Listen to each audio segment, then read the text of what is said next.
Chegou a hora de continuarmos nossa leitura de Sandman do Neil Gaiman aqui no canal. Já fizemos alguns especiais sensacionais aqui, cobrindo a criação do personagem, comentando tudo sobre Prelúdios Noturnos, depois Casa de Bonecas. Os vídeos estão todos linkados aqui para vocês conferirem e acompanhar com a gente esse nosso grande especial aqui sobre essa obra maravilhosa. E hoje chegou a hora da gente comentar Terra dos Sonhos, o terceiro volume do Sandman. Se você for um colecionador das antigas, vocês vão pegar suas edições aí, como o Alexandre trouxe ali da Globo, corresponde então a Sandman 17, 18, 19 e 20. São 4 números de Sandman nesse volume 3, no que eles compilaram como Terra dos Sonhos. Se você for um leitor da Conrad, por exemplo, tiver essa coleção aqui, é o terceiro volume mesmo na íntegra.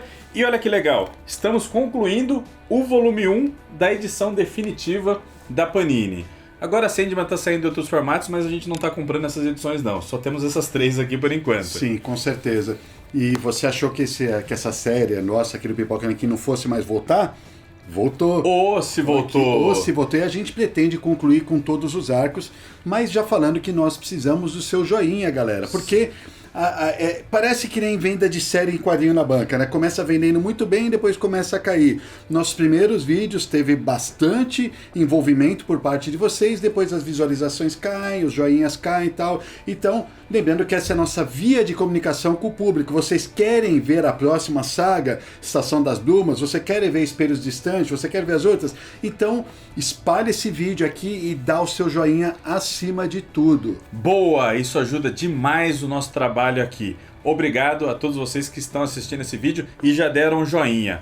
Alexandre, Terra dos Sonhos, de certo modo, voltou a boca do povo aí, porque a Netflix está adaptando Sandman para a série de televisão. E foi uma enorme surpresa, porque depois que já tinha encerrado tudo, abriram 2 episódios extra, do nada assim, ninguém sabia dessa parada, e justamente esses 2 episódios eram da saga Terra dos Sonhos. Isso, foi uma surpresa legal pra caramba. Acabou a primeira temporada, fizemos vídeos aqui no canal sobre ela também, né? Comentando bastante ali o que a gente achou. E foi muito legal, uma temporada muito boa. Aí do nada soltaram esses 2 episódios especiais, que são ótimos também. São excelentes episódios. Um deles é uma animação e o outro realmente é filmado, gravado com todos os atores. Que corresponde à metade deste arco de Sandman. Olha que legal. E agora a gente vai comentar um pouco mais do quadrinho propriamente. Depois a gente comenta sobre os episódios da série, tá bom? Vamos lá! Pessoal, eu tava checando aqui antes de começar a gravar que Terra dos Sonhos, a edição 17, com essa capa maravilhosa, saiu aqui no Brasil em março de 1991. Eu falei pro Danzinho, puxa, eu tinha 15 anos. 15 anos lendo essa obra-prima. Não é à toa que teve tamanho impacto sobre o Alezinho dos 15 anos de idade. Porque eu revi para esse episódio aqui, Daniel, e é excepcional. É sensacional. Ale. Terra dos Sonhos, embora tenha só 4 edições, e ao contrário do Casa de Bonecas, por exemplo, são histórias fechadas, é excepcional. É muito bom, é muito legal, só que ele é um volume diferente, né? Porque no Prelúdios Noturnos a gente tinha uma grande história do Morpheus ali sendo contada, no Casa de Bonecas também, ocasionalmente intercalados por edições especiais, como a gente comentou nos nossos episódios. Aqui são só edições especiais. Não tem nada muito grande. Claro, tem algumas coisas, algumas deixas do Neil Gaiman para o futuro, mas essa grande história do personagem... parece que o Neil Gaiman está tomando fôlego para entregar o Estação das Brumas. Sim, foi isso mesmo. Ele queria desopilar um pouco, ele queria fazer histórias, vamos colocar bastante aspas aqui, sem tanto compromisso, porque ele sempre se dedicou a todas elas, mas sem tanto compromisso cronológico e podendo brincar mais com estilo e com outros artistas também, né? E aquela coisa das ideias fervilhando na cabeça dele, então ele ia colocando pondo tudo para fora. Né? Então, ao mesmo tempo, para você, leitor, que está acompanhando Sandman de cabo a rabo, fica um pouquinho estranho. Você fala, nossa, são 4 especiais na sequência, sem desenvolver a grande história do personagem, mas, em compensação, é um excelente volume para introduzir pessoas a Sandman.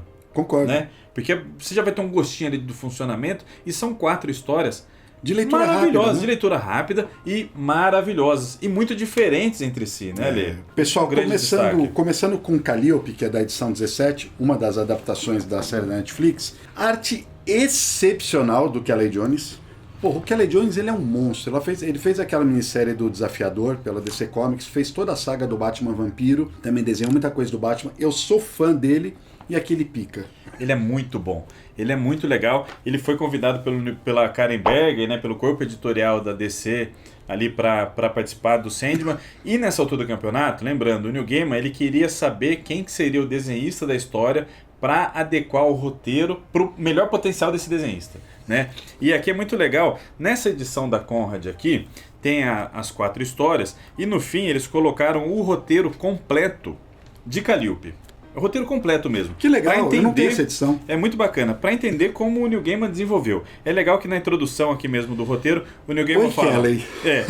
Na introdução o Neil Gaiman fala, esse é o roteiro de Calliope. Nem todos os meus roteiros de quadrinhos são iguais, cada um escreve de um jeito, e eu escrevo cada roteiro de uma maneira completamente diferente. Aqui vocês vão ver um dos meus roteiros para Sandman, e foi justamente do Calliope. É muito legal, aprofunda bastante a história que a gente leu. Mas eu quero destacar aqui no comecinho essa apresentação, esse primeiro contato que ele tem com o Kelly Jones. Provavelmente era por carta, né? Eles mandavam isso por carta. Por carta, por telefone, quando muito, né? Mas nesse primeiro roteiro ele manda assim, ó: Oi Kelly, bem-vindo ao estranho mundo de Sandman. Estamos fazendo uma série de histórias curtas por umas 4 ou 5 edições. Quando estava terminando o arco A Casa de Bonecas, cheguei num ponto em que simplesmente não aguentava mais. Um pouco porque não parava de ter ideias para novas tramas que não podia incluir nos roteiros, e também porque queria fazer algumas histórias independentes, das quais ficasse livre depois de 24 páginas. Estava tão preocupado por não ter a menor ideia de como A Casa de Bonecas acabaria, só fui descobrir isso em Sandman 15, que cheguei perto de ter um colapso nervoso. Esta é a primeira das histórias. Estou chamando esse conto de Terra dos Sonhos. A propósito, Kelly, aviso que geralmente escrevo roteiros bem completos. Dito isso, saiba que são apenas um guia.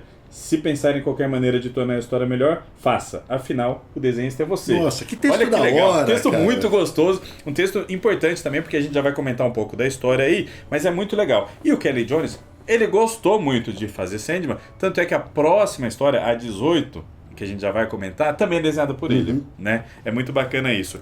Mas por que é tão interessante Calliope? Por que é tão interessante essa apresentação do Neil Gaiman aqui pro Kelly Jones? Além das boas-vindas super entusiasmadas aí, ele fala que foi difícil para ele como escritor desenvolver o Casa de Bonecas, porque ele estava à beira de um colapso nervoso, ele estava em plena crise criativa. E como começa Calliope? Com um escritor sem ideias, em plena crise criativa. É muito bacana, né? Muito da hora. É muito legal. O Neil Gaiman, ele sempre se colocou muito, de várias maneiras nas histórias, e Sandman é sempre histórias sobre as histórias e sobre como contar histórias, né? E aí ele coloca um escritor como protagonista, né? Sim. A coisa mais importante aqui de Calliope, você mencionou que são histórias curtas, Terras dos Sonhos, que não necessariamente desenvolvem aí a história maior do personagem. Mas são elementos colocados que, na verdade, fazem parte, sim, também. Por quê? Porque Calliope, galera, dentro da mitologia grega, ela é uma personagem muito importante. Ela é a primeira das 9 musas da mitologia grega. Ela é filha do próprio Zeus, mas mais importante que isso tudo, na mitologia grega, ela é mãe de Orfeu. Ou seja, ela teve Orfeu junto com Sandman. Né? Ela acaba sendo mãe do Orfeu, que vai ter um seu personagem fundamental. E o Sandman era safadinho, né? Teve um monte de casos no passado. Aqui ele só levanta só ergue essa ideia, né? Mas assim, a gente sempre tem que fazer o link com de onde o Neil Gaiman tirou. Então, na mitologia grega, a gente sabe que ela é mãe de Orfeu. Quem é o pai de Orfeu? É o Sandman. Então, evidentemente, eles tiveram um tiriri no passado, né? E isso é uma coisa muito bacana. São mais elementos que o Neil Gaiman vai colocando, não necessariamente explícitos. Quando começa a história, o escritor, que é o Richard Maddock, se eu não me engano, uma coisa muito legal, né? Ele tá numa loja muito maluca aí, e ele pega um bezoar. Um bezoar é uma coisa que existe de fato. O bezoar é o nome de qualquer massa que se forme no estômago dos seres vivos, né? E aqui na da Globo... É o tricobezoar, né? Aqui na da Globo eles colocam triquinobezoar. Ah, sim, eu sempre Eles fizeram... não, aqui está totalmente errado. O certo é tricobezoar mesmo, né? Essa da Conrad está correta, é o tricobezoar. O tricobezoar é um bezoar específico, que ele se forma a partir de pelos. Todo mundo que tem gato já viu isso. Quando o gato regurgita uma bola de pelo, é um tricobezoar. Então a história começa com esse elemento que o Neil Gaiman já brinca, falando que é uma parada que tem uma síndrome de Rapunzel, uma coisa aí, ele já dá um caráter místico para aquilo. Porque, assim, a primeira página, o primeiro quadro, é muito interessante porque aparece o Richard Maddock, já nesse baita desenho do Kelly Jones, começa com ele dizendo, não tem ideia. Na Conrad, que eu não gosto muito da tradução, que é não faço ideia. Eu gosto não tem ideia, que funciona muito melhor pro final dessa história e pra coisa do escritor em crise criativa, funciona muito melhor não tem ideia do que não faço ideia, né? Enfim, não tem ideia. Aí ele tá encontrando um médico ali que conseguiu pra ele esse tricobezoar e o médico explica pra ele, olha, tava na barriga de uma moça que ela era viciada em ficar chupando o próprio cabelo, comendo o próprio cabelo, mastigando. E ela foi engolindo isso, não digeriu, virou um bololô lá, um negócio horroroso, até a figura aqui dá pra ver, parece que é um negócio que fede muito, tem uma explicação super asquerosa, né? Tava no estômago da pessoa, lógico que deve feder pra cacete. Aí ele fala, o nome técnico disso é síndrome de Rapunzel, enfim, missão cumprida, tá aí o bezoar. E o que acontece? Os ácidos do estômago, eles não conseguem digerir cabelo, né?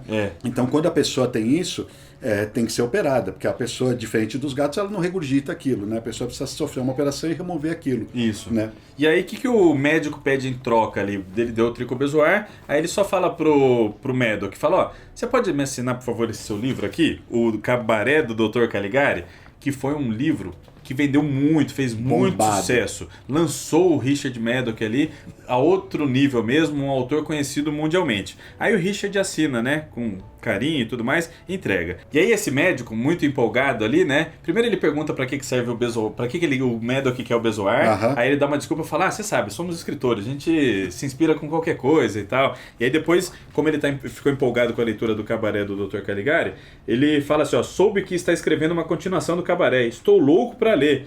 E o Maddock faz uma cara, ótimo, meio assim. Sim, Imediatamente o médico vai embora, ele recebe a ligação do agente dele e o agente cobrando, fala, ó, cara, cadê o seu livro? Cadê o próximo livro? O agente já tá aqui, a editora já tá no meu pé, você tem que entregar essa porra, você tá meses atrasado. Aí ele fala, calma, tô em desenvolvimento, essas coisas não se apressam. Ele desliga o telefone e na próxima página ele fala assim, ó, quanto eu já escrevi do romance, sinceramente? Nada. Nenhuma palavra. O que é uma situação bastante chavão também, que a gente já viu em vários filmes, em vários livros também, é aquele escritor que consegue despontar com sucesso, né, na primeira obra tal, mas é como se ele tivesse gastado todas as fichas dele lá, ele não consegue ir adiante. É o famoso autor de uma obra só. Exato. A gente vê isso no livro, a gente vê isso no cinema, a gente vê isso na música, né, se o cara tem uma música de sucesso e depende... Então, é normal isso.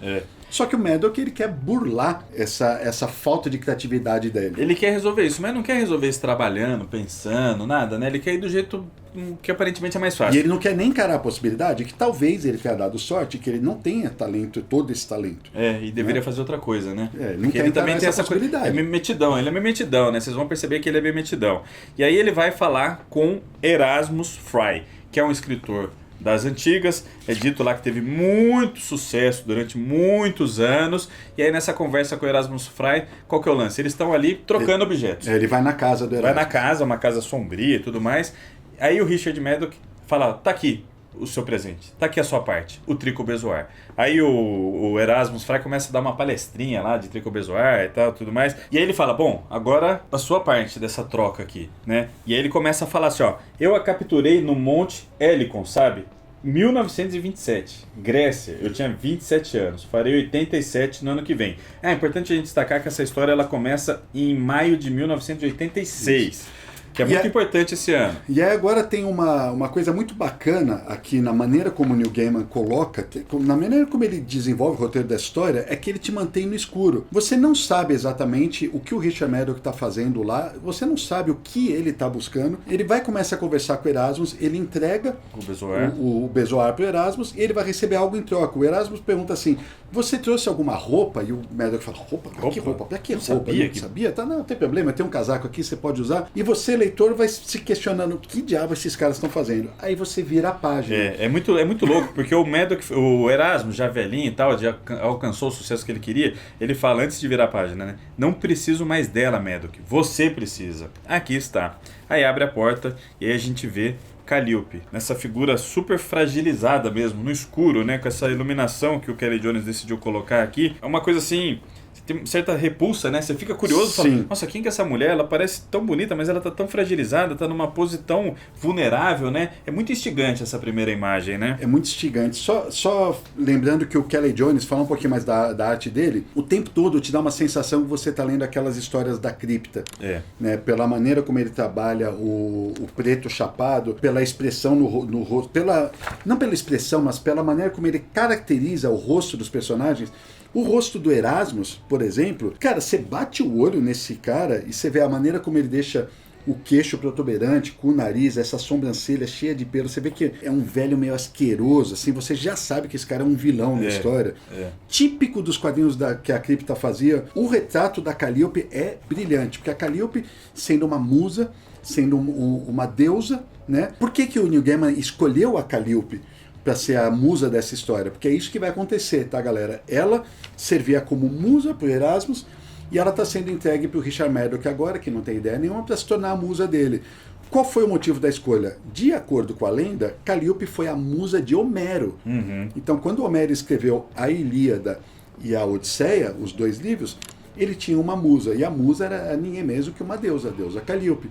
Então o Gaiman vai lá e resgata essa história lá nos contos, na mitologia mesmo, e traz pro Sandman. Olha, puta ideia, né? Muito da hora. É, muito da hora. Muito da hora. E aí você percebe que ela tá ali num cativeiro, ela tá refém desde 1927 até 86, sofrendo ali na mão desse maluco do Erasmus aí. O Erasmus fala assim, ó, Calliope, estou dando você a Richard, agora você é dele. Como se ela fosse um objeto mesmo. E ela tá puta da vida, lógico, né? Mas você prometeu que me libertaria antes de morrer, falou que eu teria minha liberdade. Aí ele fala, não confieis em príncipes, minha cara. Ai, que filha da puta. E é isso, ele entrega a Calliope na mão do Richard Maddock, e o que ele faz? Leva ela pra casa dele, coloca ela lá num sótão também, num quarto fechado lá, tranca ela, e a primeira coisa que ele faz em posse dessa mulher, olha isso, que pesado que é. Essa história é muito pesada, né? É uma coisa que, se não me engano, a série inclusive corta, né? Eu acho que a série corta essa cena, mas a primeira... Posso estar enganado, vocês me corrijam aí nos comentários. Mas a primeira coisa que ele faz aqui nos quadrinhos, depois tranca ela, é violentá-la. É violentá-la. É o que o Neil Gaiman escreve, né? Seu primeiro ato foi estuprá-la, ansioso sobre o mofo da velha cama de campanha. E aí depois de... E ele se justifica, ele fala assim, ela nem mesmo é humana, ela tem milhares de anos de idade. Aí depois que ele sai do sótão, ele até bate um pezinho na consciência dele, que ele fala, puta, será que... E se o cara me enganou e na verdade ela é uma pessoa ou alguma coisa assim e tal? Mas aí as ideias começam a brotar. Ele liga o computador, né? E vai fluindo, vai tendo ideia, começa a escrever seu próximo grande romance. E esse romance faz um sucesso gigantesco, e coloca ele ali numa ascensão. Ele realmente vira de novo um fenômeno, enquanto a Calliope está sofrendo, sendo constantemente violentada, né, abusada, prisioneira, física e psicologicamente, né, por mais um homem maluco que acha que é dono dela. Tem ali. Uma coisa lá no começo da história que o Erasmus fala, né? Porque qual é a história da musa? Ele até é uma coisa mais ou menos assim, ele diz assim, dizem que nós temos que seduzi-las, mas eu preferi a força mesmo. Sabe, uma coisa tipo, ele foi lá, ela tava lá dando sopa, ele catou ela e falou, agora você é minha, e prendeu ela, saca? E aí, nesse sofrimento, né, total da vida da Calliope, ela decide pedir ajuda. A quem ela recorre? As bondosas. A gente já falou a figura das 3 mulheres aí, dessas 3 divindades, que apareceu diversas vezes nos arcos anteriores, a gente mencionou tudo isso, e vai aparecer, são figuras muito importantes para o Sandman como um todo. Aí ela chama as bondosas, então, para dar uma força para ela ali, para tentar resolver essa coisa do aprisionamento, né? Mas infelizmente elas estão de mão atadas, elas não podem libertá-la daí, nem fazer nada assim, e a Calliope está tão desesperada que em um dado momento ela fala assim, olha, façam qualquer coisa, mandem qualquer um, né? Até o Oneiros, que é o Sandman. Ela fala assim, ó, não há nada que possam fazer, ninguém pode interceder por mim, ao que uma das bondosas responde. Hoje, poucos dos antigos poderes têm disposição ou capacidade de intervir em assuntos mortais, Calliope. Muitos deuses morreram, minha filha, e aspectos de outros deuses perderam-se para sempre. Aí a velha responde, só os perpétuos nunca morrerão, e até eles têm passado por tempos difíceis. Mas qualquer pouco sempre ajuda, como disse a velha urinando no mar. E aí cai a ficha, né? Os perpétuos Quem sabe, uma das bondosas fala. Afinal, o Rei dos Sonhos e Calliope foram íntimos eras atrás. Aí você Por viu, pouco tempo, não foram pequeninos. Aí você vê a insinuação do que eu falei no início do vídeo, né? Não durou muito, e lembre-se, irmã Min, sua separação não foi amistosa. E aí teve esse caso, já que o Alexandre comentou lá. E aí, só que o que acontece? Por que o ano de 1986 que a gente citou, que abre essa história, é importante? O que acontece em 86 com o Morpheus? Ele também está aprisionado. Ele só vai sair do cárcere lá mostrado em Prelúdios e Noturnos em 88.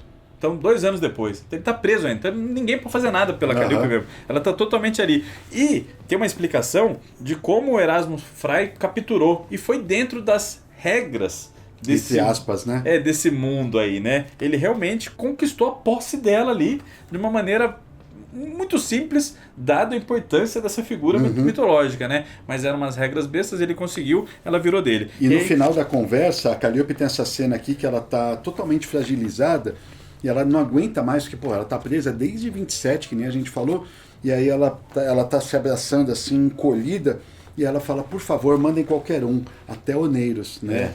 E você fica morrendo de dó dela. Enquanto isso, a vida do Richard Maddox começa a despontar.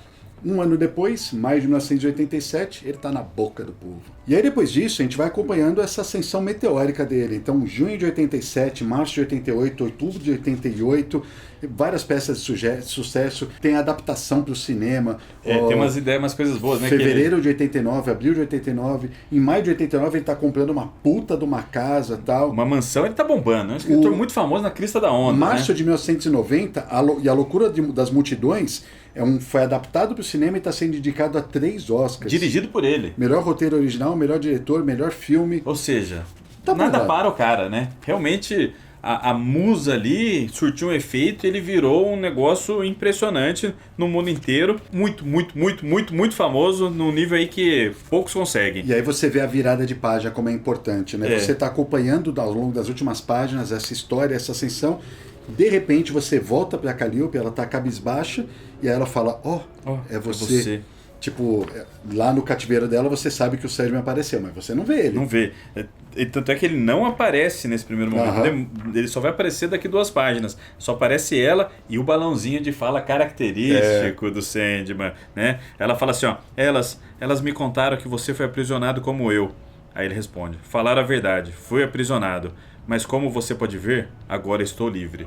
Tá livre. Depois dele ficou esse tempo aí, depois de fugir na 88, ele reergueu o sonhar, como a gente acompanhou, ele pegou seus poderes de volta, a posse dos seus objetos de poder e tudo mais, tá pronto para outra. E ele mudou também, né? O Morpheus, isso a gente falou nos outros. A gente falou, ele mudou, ele amadureceu, tá? É um perpétuo que amadurece, que muda, capaz de mudar. E ele mudou, ele só voltou a falar com ela porque ele mudou e estava na mesma posição que ela do aprisionamento. Né? Ele se identifica muito. Agora, né? Se identifica. Porque é até dito aqui, se fosse qualquer outra época, por conta do romance que não deu certo lá atrás, ele teria deixado ela apodrecendo lá e que se dane, é um problema meu, né? Porque ele era um puta de um babaca. Sim. Aí aqui, agora ele vai ajudar. E aí como ele decide ajudar? Isso é muito foda. Mas ainda tem uma coisa importante que corta pro Maddox, e ele descobre, numa entrevista que ele está fazendo com o repórter, ele descobre que o Erasmus Frei faleceu, né, um antigo escritor que agora ninguém mais lembra, tipo, foi meteórica a carreira do cara, mas agora ninguém mais sabe quem ele é, o cara faleceu, e o Maddox, aquilo mexe um pouco com ele também, porque ele faz tudo retornar para ele, né? E aí ele volta para casa, muita coisa na cabeça e tal, sabendo da morte do Erasmus. Quando ele abre a porta, quem ele encontra? Sandman! Chegou para resolver a situação. E aí o Kelly Jones volta a brilhar, mas de um jeito. Olha. Que o Sandman, vocês estão vendo a página, o Sandman tá sentado, né, dentro da casa dele, com um puta de um visual pós-punk louco pra cacete, com Animal. uma jaquetona, da hora demais. Aí o Maddox estrila, né? Quem é você? O que você tá fazendo aqui? Vou chamar a polícia, tá? E não sei o que lá. E o Sandman com aquele habitual, aquela calma dele, né? A maneira como ele impõe respeito. A série, o ator passou muito bem isso, porque o ator raramente se exalta, né? O Sandman só fala, cale-se. Calado. Né? Cale-se, tipo, muito bom. Manda ele calar a boca e o cara se encolhe, esse né? visual do Sandman nesse quadro de baixo é espetacular. Espetacular. Um dos melhores, né? E aí o Sandman fala, né? Você está mantendo uma mulher aprisionada aqui, Maddox, contra a vontade dela. Apenas deixa ir. E aí o Maddox fala, ele é muito babaca, né? Ele fala, mas você não entende, preciso dela. Se não tivesse, nunca conseguiria escrever, não teria ideias. Não posso libertá-la ainda, não agora, talvez daqui a um ano. Olha, eu tenho dinheiro, uma quantia espantosa de dinheiro. Aí o Sandman fica puto, ele fala, contém a sua língua. É muito foda. É muito foda, Aí ele, você me enoja, Richard Maddox. Quer ideias? Quer sonhos? Quer histórias? Então ideias você terá. Ideias em abundância. Mas antes de falar isso, ele diz assim pra ela, ela é cativa há mais de 60 anos, privada de suas posses, rebaixada, usada e ferida. Eu sei como ela deve se sentir. E você não quer libertá-la porque necessita de ideias? Puta que eu pariu. Aí que ele diz isso. Então ideias você terá. Então você vai ter ideias em abundância. E é o Sandman, o Senhor dos Sonhos. Ele pode dar ideia pra qualquer um. Ele estimula ideias em todos os seres humanos, todos os seres vivos, né? E é isso que ele faz. Ele faz o Richard Maddox entrar em parafuso de tanta ideia que ele tem, e ele fica realmente loucaço a ponto de, tipo, escrever, não dar conta daquela profusão de conceitos que ele tá criando ali, personagens e tudo mais. Ele faz o máximo que pode, assim, chega no nível que ele não sabe como registrar tudo aquilo, que ele começa... Essa cena é muito foda, é uma das cenas mais nojentas de Sandman, né? Ele começa a escrever nas paredes com os próprios dedos para usar o sangue, aí fica com o dedo tudo podre e tal, e ele é encontrado por fim de novo por aquele primeiro médico que levou o Trico Bezoar para ele, que tenta o ajudá-lo ali. E aí no auge do desespero ele não aguenta mais tudo aquilo que está acontecendo, ele só quer que aquilo pare, e aí ele confessa pro médico, fala, olha, tem uma mulher aprisionada, por favor, vai lá nesse meu endereço aqui, sobe lá, abre e liberta ela. E realmente ela é libertada. Tem uma conversa muito honesta com o Sandman ali, né? Que eles se acertam um pouco os ponteiros ali, né? E aí o final da história é maravilhoso, a forma como eles escrevem, porque a partir do momento que Calliope é libertada, o Maddox não tem mais a influência dela, né? Não consegue mais ter a musa. E aí você percebe que nada daquilo era ele, tudo era ela. E aí você vê, eles colocam uma página aqui sensacional que o Sandman, né, que as lembranças do que o Maddox viveu começam a ficar cada vez mais para trás e elas vão se afastando, simbolizada pela imagem do próprio Sandman, até que desaparecem.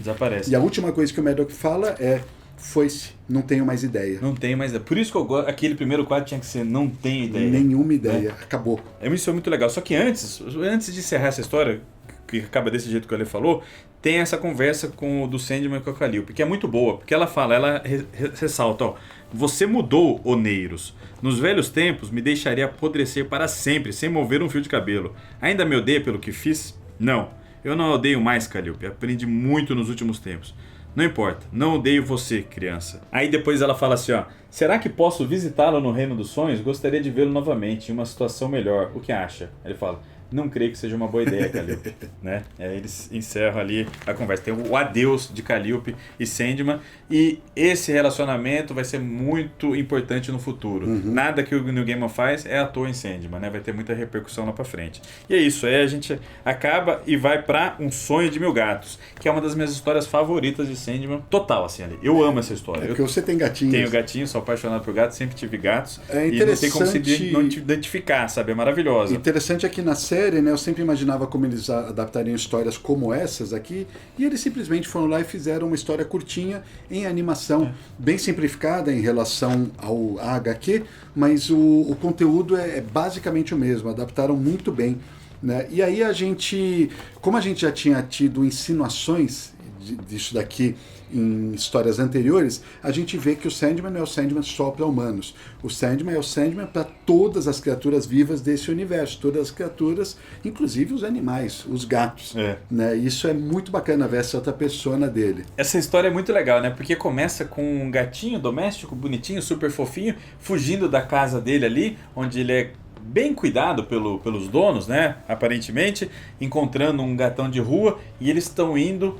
Vários gatos, né? Você percebe que está tendo um movimento na cidade de todos os gatos indo em direção a um cemitério ali, porque vai ter uma palestra. Uma grande gata ali vai falar algumas coisas muito importantes para os gatos ali. E tá todo mundo curioso para saber qual que é a conversa dessa gata que já é lendária, assim, né? Parece que a fama dela lhe precede por todo canto que ela passa. Ela é como um guru entre os gatos. Exatamente. E aí eles chegam lá nos cemitérios, pô, o Kelly Jones tá arrebentando a boca do balão, né? Fazendo vários gatos diferentes e tudo mais. Eles chegam pra ouvi-la. É uma gata linda, assim, né? Uma gata de raça e tal. Essa imagem dela na cabeça de um anjo no cemitério é espetacular. Espetacular. E aí ela vai começar a contar a história dela, que ela era uma gata de raça caríssima, criada ali por um casal, e ela se apaixonou por um gatão vira-lata desses tranqueiras, gatão forte pra caramba, e ela se apaixonou muito pelo jeito brucutu do gato, né? Tipo a Dama e o Vagabundo. Aí eles tiveram ali um relacionamento, quando ela conseguiu fugir em determinada ocasião da casinha dela ali, e teve cria. Ela teve vários gatinhos. Os donos ficaram muito putos da vida de uma gata de raça como ela, tão bem cuidada, não sei o que, ter cria ali, sabe? E aí eles não sabem o que fazer muito com os gatos, ficam lá, o cara ele fica meio puto da vida com a situação, pega os gatinhos, enfia dentro de uma sacola e joga eles no lago. Tipo, vamos acabar com essa merda aí, foda-se os gatos. Dá fim nesses gatinhos. Dá fim nos gatinhos. Porque imagina, ele vai ficar mamando nas tetas dela lá, a gata vai ficar feia, vai dar trabalho, não sei o que, dá fim nos gatinhos. E ela contando essa história é muito triste, porque aí o Kelly Jones foca no olhar da gata aqui, muito triste, e ela fala assim, ó, isso aqui me mata ali. Eu sentia a distância, na escuridão, enquanto eram levados pela água fria. Sentia como se debatiam e arranhavam cegamente, me chamando e tomados de pânico e pavor. Então eles se foram. Ela sentiu os gatinhos morrendo, afogado lá. Meu Deus do céu, cara. Aí ela tá sorumbática na casa e os donos, né? Ah, que é isso? E qual é o lance? É o contraste, né? Porque ela achava que ela estava sendo bem cuidada, que ela tinha uma vida boa e tal, e não sei o que lá, mas na verdade os donos eram uns puta de uns babacas, né? Ela era praticamente uma escrava lá para a diversão, para o bem-estar dos próprios donos. E quando ela fez uma coisa que eles não gostaram, o cara foi simplesmente lá e acabou com toda a prole dela. Exatamente. Né? Um ato absurdamente cruel. Aí ela percebeu, bom, qual é o meu valor para essas pessoas? Meu valor é zero. Né? Ela achava que os humanos que faziam favores para ela, né? Mas não, ela percebe ali que eles fazem o que bem entenderem com ela, coitada, e com os filhotes. E aí ela tá triste, sorumbática na beira da lareira, assim, os donos estão tendo uma conversa, tipo, ela ainda é quase um filhote, teria ficado exausta. Aí a mulher fala assim, né, sei que tem razão, pô, mas é difícil não sentir meio culpada. Aí ela dorme, ela tá rezando, né, pensando, dorme e sonha. Ao sonhar, pra onde ela vai? Pro sonhar felino dessa vez. Ela encontra uma versão do corvo ali, uma versão meio diferentona, né? Meio macabra, assim, esquelético. Um abutre meio doido. A gente já tinha visto outras representações do Sandman, quando ele encontra a amante dele no inferno, esqueci o nome. Sim, ele como Kaiku, quando ele encontra a Nada. A Nada, a gente viu quando o Caçador de Marte vê ele vê como uma representação diferente também. E aqui a gente vê outra parada. Porque é muito legal. Aí esse corvo fala pra ela, olha, você tem coragem mesmo? Você quer respostas pra isso tudo que você tá sentindo? Então, siga esse caminho. E ela segue, muito corajosamente ela segue, entra lá numa caverna muito doida e se depara com Morpheus felino. Né? Olha que bonito esse gato preto, com esse olho vermelho, típico do personagem. O balão de fala é igual, né? O olho é igual. Muito legal. E aí ele revela para ela uma verdade, que o mundo já foi dos gatos. Os seres dominantes do mundo eram os gatos.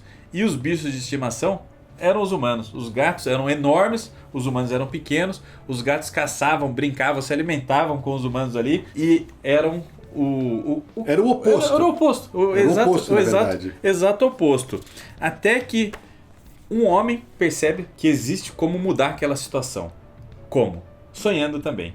E ele começa a falar para as outras pessoas que todo mundo precisa ter o mesmo sonho. Porque ele fala, né? Os sonhos moldam o mundo. Exatamente. Se todos nós sonharmos, na verdade não todos, se pelo menos 1000 de nós sonharmos, a gente é capaz de reverter essa situação terrível dos gatos dominando tudo e matando a gente, fazendo o que eles bem entendessem, né? É um barato. E o que acontece? Os humanos, relativamente organizados ali, eles sonham.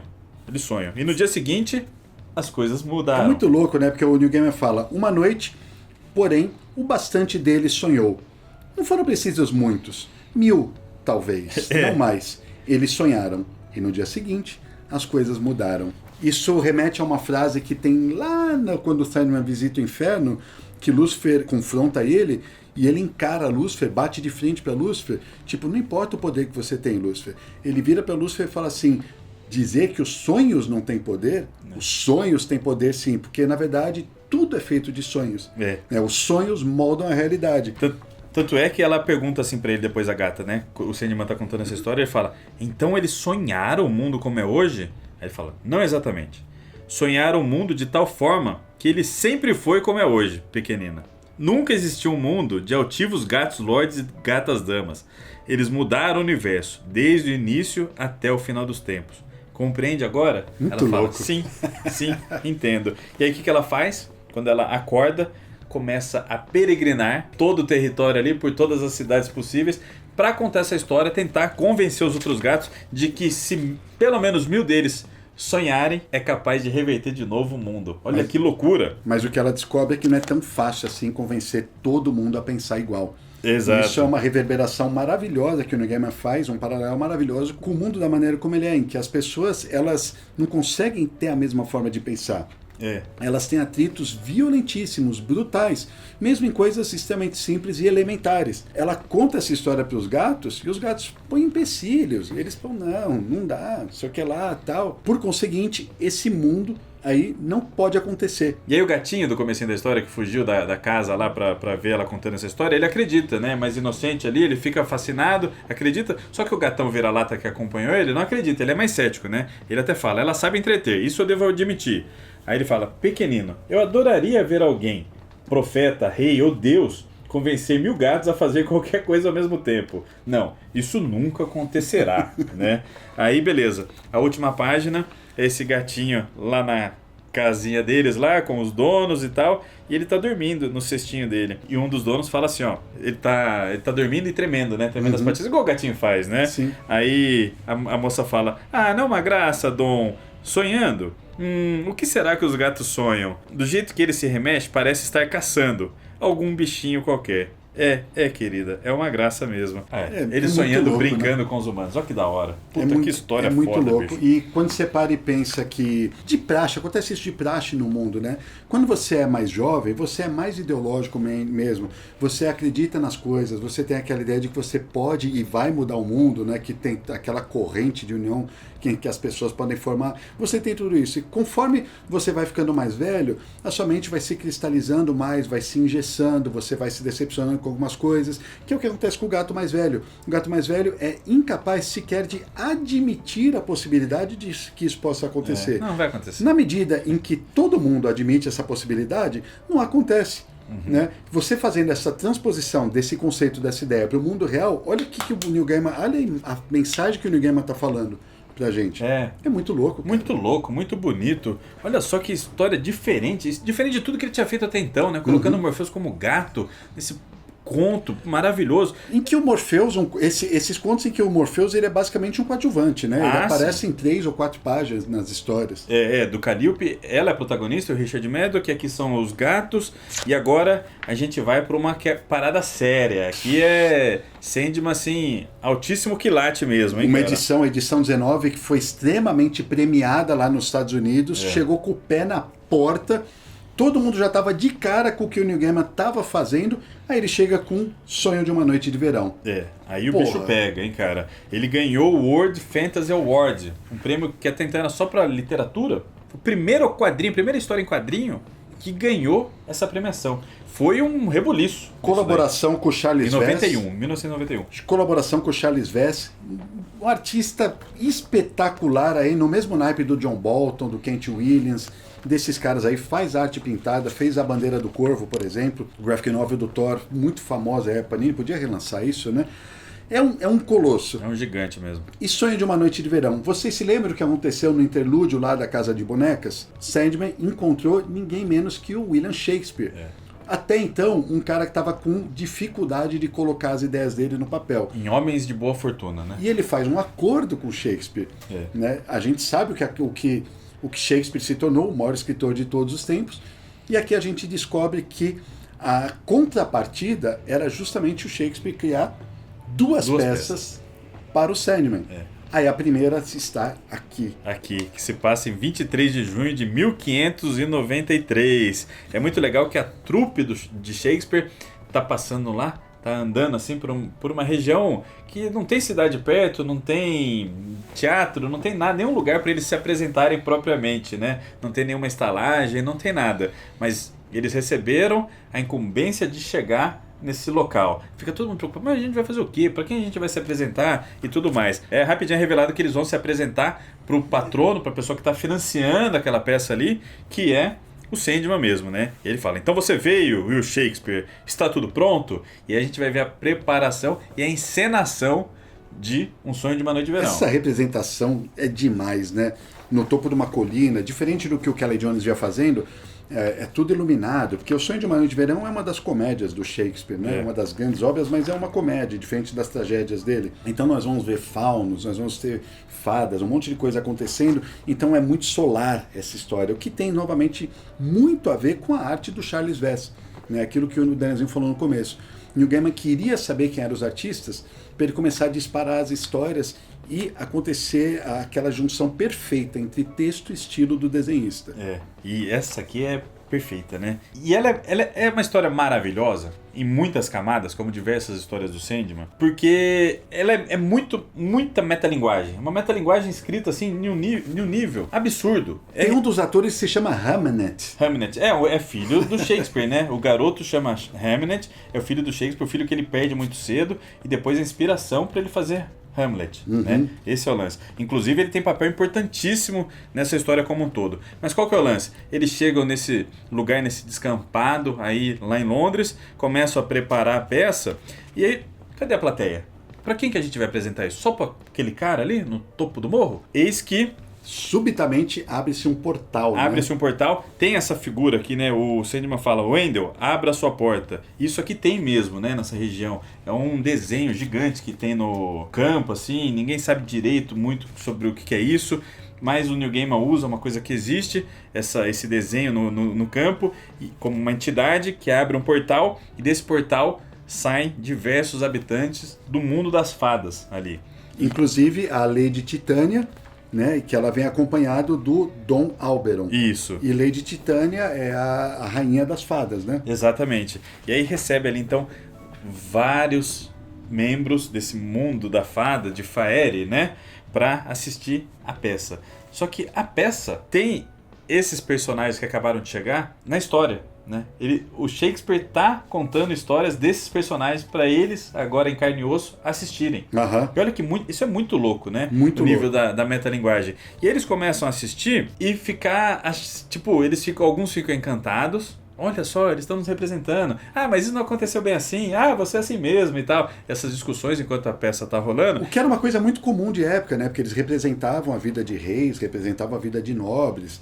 Tal. Eles faziam isso, tanto satiricamente quanto, às vezes, tragicamente.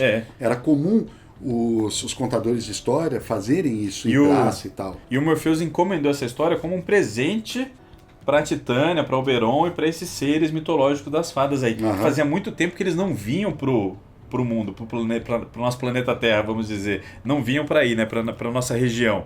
E aí tem essas pessoas fascinadas com o que está acontecendo, mas também tem os caras que não estão nem aí para nada, não estão entendendo o que está acontecendo e tal, fica tirando sarro, falando que não era bem assim, que aqui, ó, os babaca né, que não entende o teatro, fica falando, as pessoas, enfim, fica mostrando a plateia reagindo à peça que está acontecendo. Com destaque pro Robin Goodfellow, que é o travesso ali, né? É um diabrete, né? Uma criatura muito sacaninha e tal, e ele fica assim, estão me interpretando, mas eu não ajo dessa maneira e tal, até que ele decide dar um jeito de pegar a máscara e atuar como ele mesmo na peça. O papel. Em paralelo a isso, tem a história do Hamnet, que é um garoto, né, garotinho de tudo aí. Ele fala, ele tá triste, ele tá constantemente triste porque o pai dele não dá mais bola pra ele. O pai dele, desde que fez o acordo com o Sandman, ele tá obcecado em escrevendo cada vez mais, tá virando o William Shakespeare, que todo mundo conhece até hoje, aí, produzindo muita coisa. E o Hamnet tá lá, tristonho, né? Tá muito, muito tristinho, assim. Ele até fala... Ele chama a atenção até da Titânia, que ela pergunta quem é aquele menino, tal, que faz o papel do indiano, e o Sandman fala assim, aquele é o filho do autor e tudo. Aí ele tá meio tristinho, assim, ó. Ele fala assim, ó, tudo que importa pra ele são as histórias. Aí o outro ator responde, né? Eu teria muito orgulho dele se fosse meu pai. Aí ele fala assim, ó, um pouco antes, né? Minha mãe diz que ele mudou nos últimos 5 anos, mas não me lembro dele diferente. Judite, minha irmã gêmea, até brincou que se eu morresse, ele escreveria uma peça. Hamnet, olha o que a gente falou do Hamnet, né? É muito, muito doido. E aí a história vai passando muitíssimo bem em diversos núcleos. Os atores conversando nos bastidores da peça, o Shakespeare conversando com o Sandman, que por sua vez depois vai conversar com a Titânia, que vai conversar com o Oberon, o Robbie Goodfellow reagindo com os colegas dele ali ao que está acontecendo na peça. É uma história, em poucas páginas, acontece muita coisa e muda a câmera, vamos dizer, em diversos momentos, né? E é uma condução ridiculamente espetacular. Lembrando que ao mesmo tempo ele está recontando a peça O Sonho de uma Noite de Verão, ligando com todos esses conceitos do universo do Sandman. É muito louco ali. É louco demais. Aí o Sandman, o William Shakespeare chega pro Sandman e pergunta uma hora se ele está satisfeito, ele fala que tá e tal, que a peça é um espetáculo. E depois o Sandman tem uma conversa com a Titânia, em que ele tem dúvida ainda, será que eu fiz o certo? Será que eu deveria ter feito isso mesmo, de ter feito um acordo com o William Shakespeare, né? E aí ele pergunta assim, Titânia, eu gostaria de saber se fiz certo. Gostaria de saber, porque me pergunto, Will é um instrumento voluntário para as grandes histórias. Através dele, elas viverão por toda uma era. Suas palavras ecoarão através do tempo. É o que ele queria. Mas, como todos os mortais, ele não compreendeu o preço. Eles veem apenas o prêmio, seu maior desejo, seus sonhos. Mas o preço de receber aquilo que se quer é receber aquilo que um dia se quis. E se eu tivesse lhe dito? Teria ele compreendido? Talvez não teria feito diferença. Fiz o correto, Titânia? Agi certo?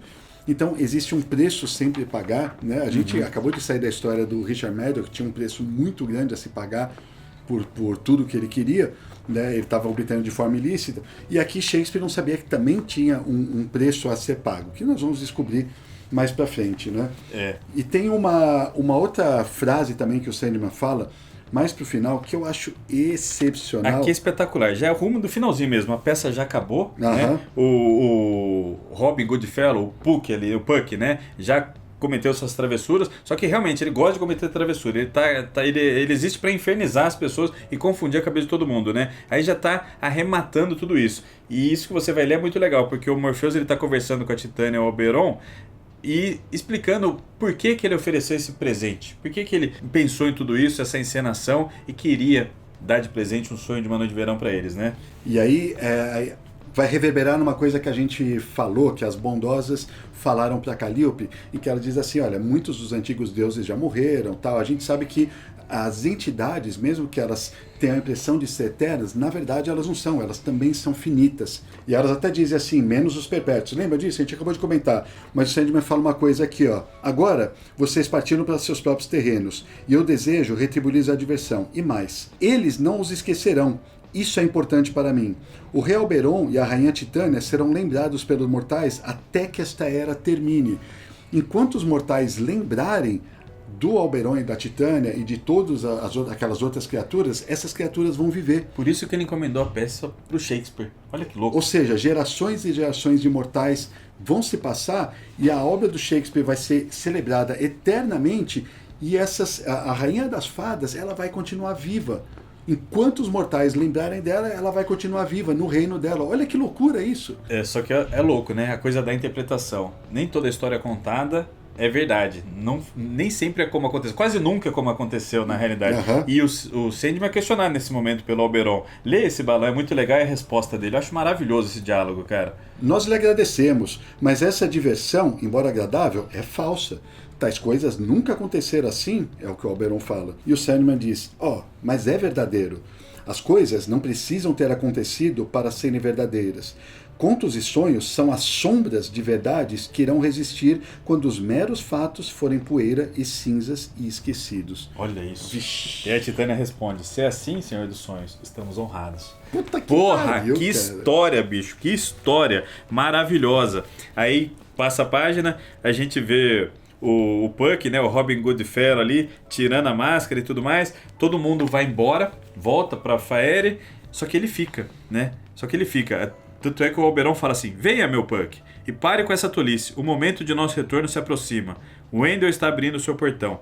Aí o Puck fala: parar como, milord? Quando há mortais a confundir e atormentar. Vão vocês, Puck ficará. O último diabrete de um mundo tristonho. Ho, ho, ho, ho. E aí tem uma página inteira dele aqui, uma página sombria, com esse desenho dele aqui super ameaçador, né, cara? Essa risada maluca aqui. E aí termina com um quadro preto.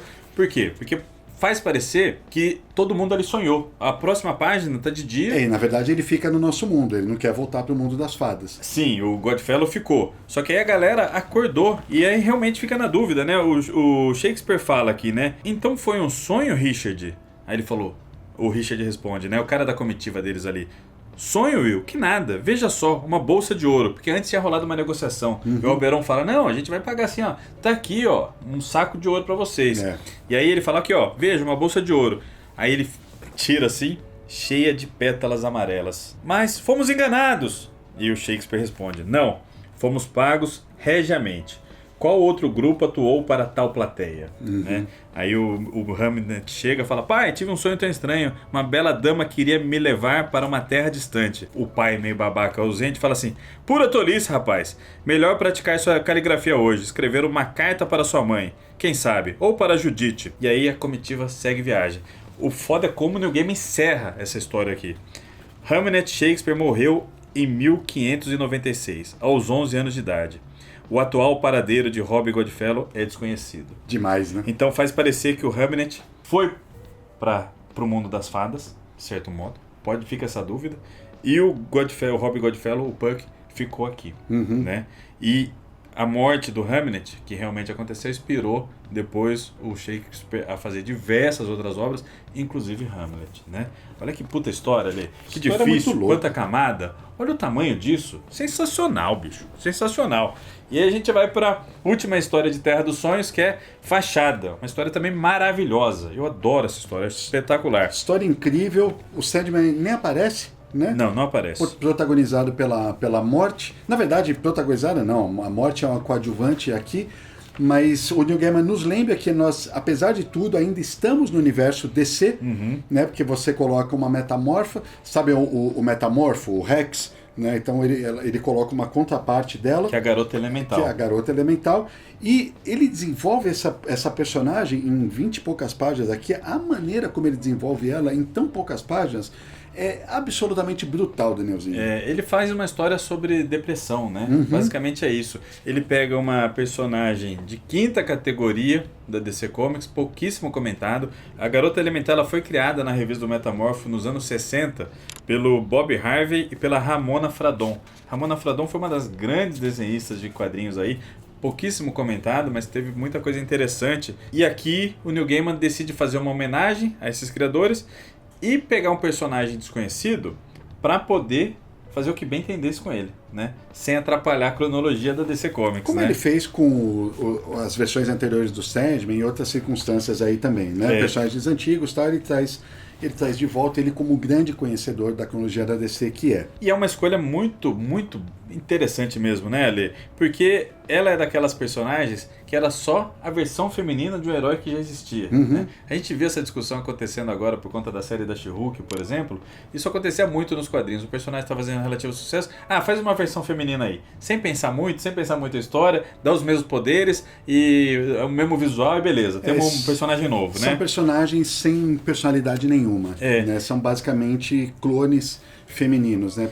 Era a moda dos anos 60, anos 70, até anos 80, enfim. Essa história, só antes de entrar nela, propriamente dito, ela é desenhada pela Colin Doran, e com a arte final do Malcolm Jones III. A gente não mencionou, mas várias edições ele faz arte final também, tá? Sim, a Colin Doran desenha muito, eu adoro a arte dela aqui, adoro a representação da Garota Elemental e da Morte, que a gente vai comentar daqui a pouco. É uma arte muito bacana, meio sujona, com um pezinho ali até no underground, eu diria assim.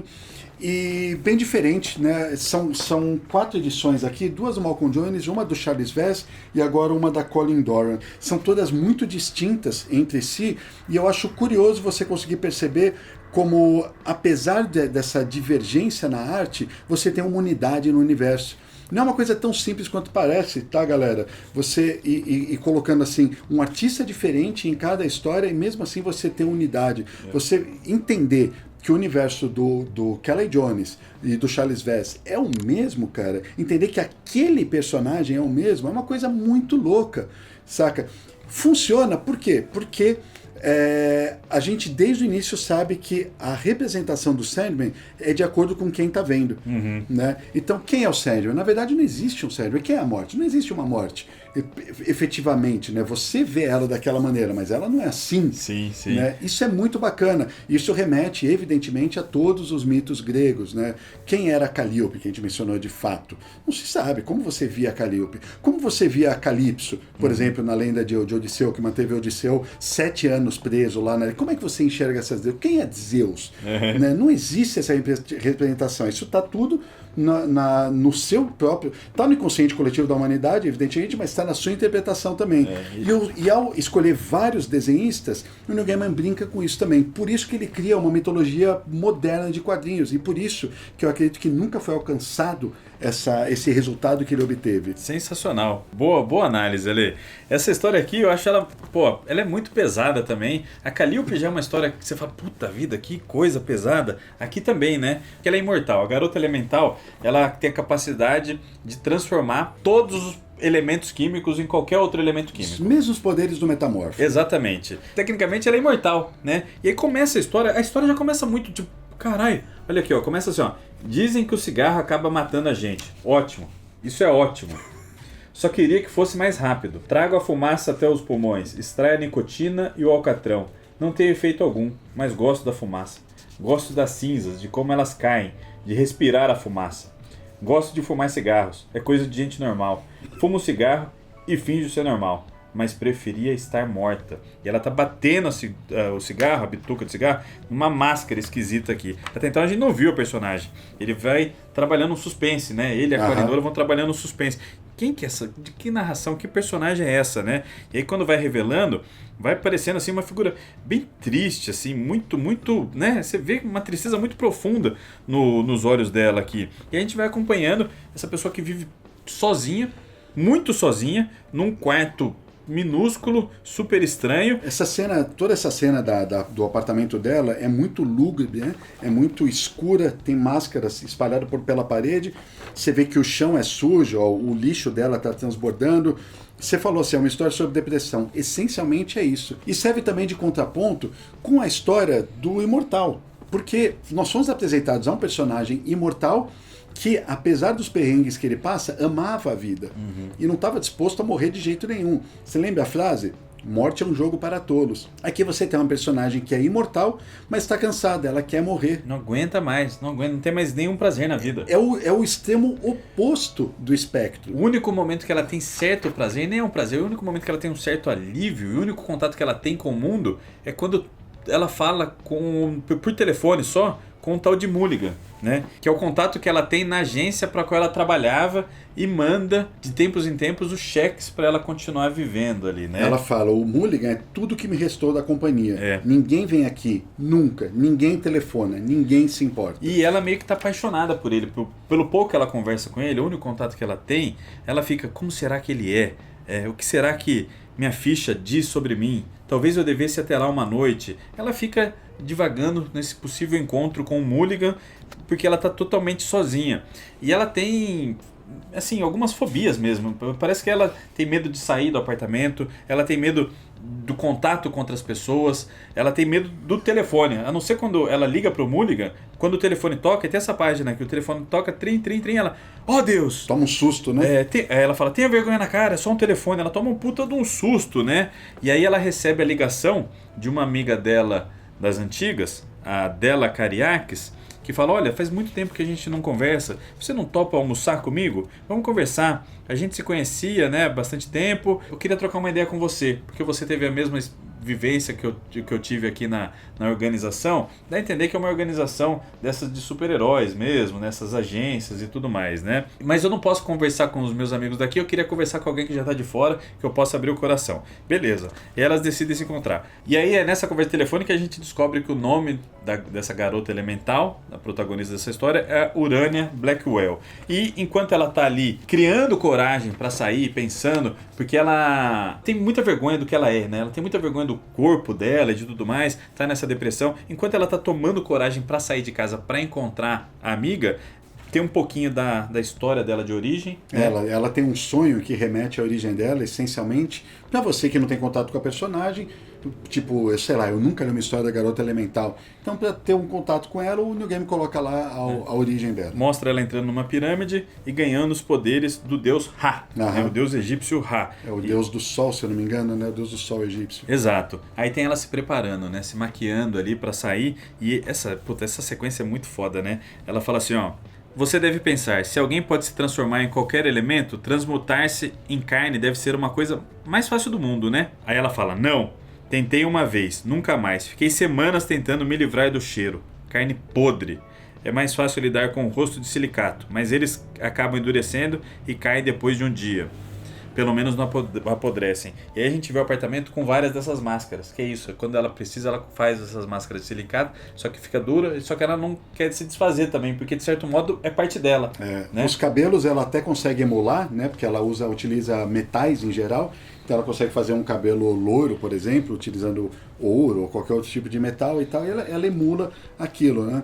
Mas ela quer se passar por humano, né? Por uma pessoa comum, e aí, entre aspas, eu estou utilizando o termo comum realmente entre aspas, uma pessoa normal, uma pessoa que ela poderia se mesclar na multidão, porque ela não quer mostrar aquele rosto dela, aquele cabelo verde, aquela cara cheia de marca pálida, os membros dela. Ela é a velha história de quem não consegue se aceitar da forma como é. Sim. E mesmo que a pessoa se aceite, ela sai na rua, a multidão olhará para ela e vai julgá-la. Né? E ela não consegue lidar com os olhares. Provavelmente esse tipo de coisa foi o que levou ela até a fobia de multidão, ela não sai mais do apartamento dela. Fica tudo subentendido. Mas ela cria coragem e vai. Depois que ela coloca essa máscara, faz esse cabelo, ela coloca, né, um casacão assim, ela até fala, o resto eu consigo, o difícil é o rosto, o resto eu consigo esconder. Põe um capote e tal, põe luva. Aí ela vai encontrar essa amiga no restaurante, a amiga até comenta, né? Não vai tirar essas luvas? Ela, não, tem uma doença de pele, por isso sair da companhia, né? É o mesmo dilema, por exemplo, que o Noturno passava nos X-Men. Né? O Noturno não saía em público porque ele não quer ser julgado, ele não quer lidar com os olhares das pessoas. Tem uma fase dos X-Men até que ele usa um tipo de aparelho que mudava a imagem dele e tudo. Enfim, são críticas bem bacanas a serem tecidas, que a gente pode encontrar em quadrinhos, né? Sim. Aí a amiga começa a comentar com ela, fala, olha, eu me apaixonei por um cara, só que ele é de outro departamento, contra a inteligência, a gente tem que ficar quieto, não posso contar isso pra ninguém na companhia. E aquilo que eu já falei, né? Como você já trabalhou lá e conheceu essas pessoas, eu precisava contar isso pra alguém, senão eu ia explodir, tô falando pra você. E ela tá grávida, né? E aí é muito doido, porque muda a câmera, elas estão olhando pela janela, e aparece um grupo ali de umas crianças, tem uma menina sem as pernas, né, numa cadeira de roda, tem um garoto maneta, tem um outro que tem os bracinhos atrofiados, mas eles estão aparentemente felizes ali com os balõezinhos e tal, acho que eles deviam estar fazendo uma festinha de aniversário ou coisa assim. Aí pela janela, a amiga dela fala assim, ó, e se o meu bebê for um monstro? Aí ela responde, são apenas pessoas dela, não são monstros. É aquela questão de o diferente, né? De você não conseguir aceitar a diferença. E ela fica na hora, né, imaginando, tipo, pô, ela tá achando eles monstros, imagina eu. Se ela, Aí a amiga dela responde só, não tenho nada contra eles, não é isso, só que me dão arrepios. É tipo com frase de babaca mesmo, né? Ela é bem babaquinha. O que acontece na sequência é que a máscara da Urania cai no prato de espaguete. E a maneira como mostra-se isto é incrível, porque você está no ponto de vista da própria Urania. Ela está olhando para a amiga e aí a máscara começa a cair e você, espectador, você vê aqui a máscara caindo, você vê o contorno da máscara e aí ela capota no espaguete aqui e aí troca o ponto de vista e você vê o que a amiga estava vendo. Caramba, e aí você pensa assim, puta, se ela achou aquelas crianças monstruosas, agora então, é que ela faz desesperadamente, morrendo de vergonha ali, ela sai correndo, mais triste do que nunca, volta pra casa, pega o telefone, o único contato que ela tinha, o que eu falei, o único alívio que ela tinha, a única pessoa que ela conhecia e podia conversar é o Mulligan. Ela pega o telefone para ligar, avisam para ela assim, ó, ele mudou de departamento. Esse não é mais o telefone. E ela não sabe mais o telefone dele. Então ela perdeu qualquer ligação, qualquer interesse que ela tinha pelo mundo ali, né? E ela não tem mais com quem falar. Aí tem um quadro que é uma página, na verdade, que é muito forte, que você vê o retrato aqui da depressão mesmo, e ela fala, vou me matar. Mas como? Né? Como é que um elemental como ela se mata? Ela não adianta, como é que ela vai se matar? Ela não tá sabe desesperada. como. Ela fala, como, porra? E aí, como? Ela já tentou isso várias vezes, ela não conseguiu. E aí quem aparece? A morte. A morte. Puta, a morte. Cara. Essa simpatia, essa personagem maravilhosa que o Neil Gaiman criou, ela aparece ali, dá um susto na Urânia, né? Ela fala, quem é você? Como entrou? Aí a morte só responde, muito simpático, olha esse sorriso. A porta estava aberta, ouvi você chorando. Desculpe se incomodei, mas parecia que você precisava conversar com alguém. Ela tem uma conversa muito parecida com a conversa que ela tem com o próprio Sandman na edição 8. Né, porque a morte, com toda a sabedoria dela, ela é extrovertida e tudo tal, mas a visão que ela tem das coisas, a visão que ela tem da existência, muito diferente justamente por ela ser a morte. E ela passa alguns conselhos. Eu acho que, inclusive, a frase mais famosa dela, tá aqui, eu posso estar até me adiantando um pouquinho, mas toda a frase mais famosa que a morte fala é justamente nesta edição, quando ela diz que quando a primeira coisa viva existiu, eu estava lá esperando.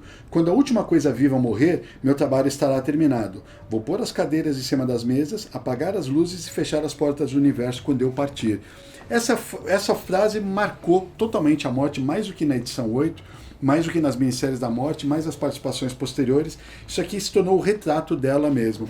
E é muito doido, porque um pouco antes, quando a Urânia percebe quem ela é, a morte se apresentou para ela, ela falou, eu chego para todos e tudo mais, ela pensa, bom, chegou a minha hora. Ela veio Você veio para mim, né? Veio para mim. Aí a morte responde, não vim por sua causa, Rainey. Uma mulher no andar de cima estava trocando uma lâmpada no quarto do filho e a escada escorregou.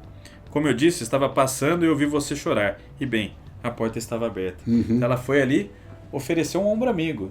Pô, a moça tá sofrendo, por que eu não vou tentar ajudar? Sim. Mas não estava ali para pegá-la e levá-la pro reino da morte, né? Isso é muito forte. Aí ela fala tudo isso que o Ale comentou, entre outros diálogos sensacionais. E aí a Urânia pergunta, você vai me matar? Tirar minha vida? Vai me conceder o esquecimento? Ela fala, sua vida é sua, Rainey. Sua morte também. Esquecimento? Acho que essa não é uma opção. Mas a morte se compadece dela ali. Ela falou, putz, agora também não posso só deixar ela aqui. Imagina, a vida dela já é um cacareco, vai piorar ainda mais. E a morte, ela é muito... Ela é perspicaz, perspicaz, inteligente, sensível pra caramba. Ela é muito sensível, claro, né? Com essa função que ela tem no mundo, né? Aí ela fala assim, ó, eu não vou te levar, mas eu posso te ajudar. Posso te dar uma dica aqui de como resolver a situação, né? É um barato, né? Porque ela dá umas bronquinhas também, ela dá umas liçõezinhas de moral sempre também, né? Desculpe, Rainey, vocês humanos são lerdos demais. O olho de Ra não fica apenas na tumba. Ele é um deus sol, Rainey. Ele é o sol. Bem, ele e uns dos outros. Ele está lá fora agora, Rainey, viu? Fale com ele antes que se ponha, mas seja educada. Fale com ele, fale como se sente. Ela falou, o que eu digo? Aí a morte não fala mais nada, deixa com ela. Aí ela olha remete ao sonho que ela teve, né? Que é quando ela foi criada a partir do deus Ra, né? Então você faz esse link imediatamente, mesmo não conhecendo a personagem. Ela achou que não tinha mais contato nenhum com Ra, mas na verdade tem. Bastava olhar para o sol. E é muito louco tudo isso, né? Porque a morte, ela tem muita coisa da cultura egípcia, já no símbolo dela, o Ankh, né? Que remete aos egípcios, né? Aí o que acontece? A Urânia vai lá, olha, conversa com o sol. Um diálogo muito bonito, muito né? Simples também. Muito simples. Ela conclui, né? O sol também é só uma máscara e o rosto que ele encobre é lindo. E vira pedra. E evapora. Dando sequência, puff, desaparece, vira pó.